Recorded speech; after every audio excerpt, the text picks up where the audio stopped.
ગઈ તારીખ 22 માર્ચ 2026ના રોજ અહીંયા રાણી પોલીસ સ્ટેશનમાં આઈપીસી બીએનએસ કલમ 108 મુજબનો ગુનો દાખલ કર્યો, જેમાં મરણ જનાર છે દશરથભાઈ દેસાઈ.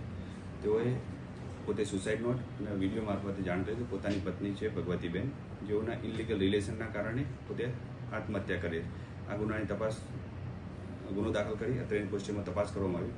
ત્યારબાદ આરોપીના સંબંધીઓના જગ્યાએ ચેક કરતા મળી આવેલ નહીં અને બેન જે તે સમયે સેશન કોર્ટમાં આગોતરા માટે બી ગયેલા જે આરોપી બેન છે ભગવતીબેન, તેમના આગોતરા પણ રિજેક્ટ થયેલા. ત્યારબાદ પોલીસની બાતમીના આધારે ગીતા મંદિરથી તેમને ગઈકાલ તારીખના રોજ 16:30 વાગે અટક કરવામાં આવેલા છે. સર, અત્યાર સુધી ક્યાં ફરાર હતા અને શું કરી રહ્યા હતા?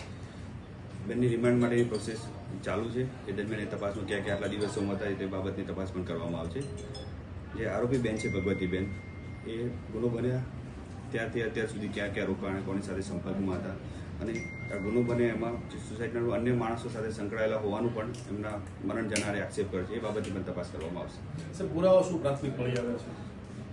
પ્રાથમિક પુરાવા તરીકે આરોપી ફરિયાદી પક્ષે જે રજૂ કરેલા ટેકનિકલ એમને એવિડન્સ રજૂ કરે છે એના પણ પોલીસે કબજે કરેલ છે અને આરોપીનો મોબાઈલ કબજે કરીને એના પણ એફએસએલથી કરેલા પુરાવા સાથે મેચ કરી અને ટેકનિકલ અન્ય લોકો સાથે સંપર્ક છે કે નહીં એ બાબતની તપાસ છે પોલીસ દ્વારા કરવામાં આવી છે. અને એમાં બેનના અન્ય વ્યક્તિઓ જોડે સંબંધ હોવાનું પ્રાથમિક જણાઈ આવેલું છે. એ બાબતે પુરાવા કરી અને બેનની ધરપકડ કરવામાં આવી છે. ओके.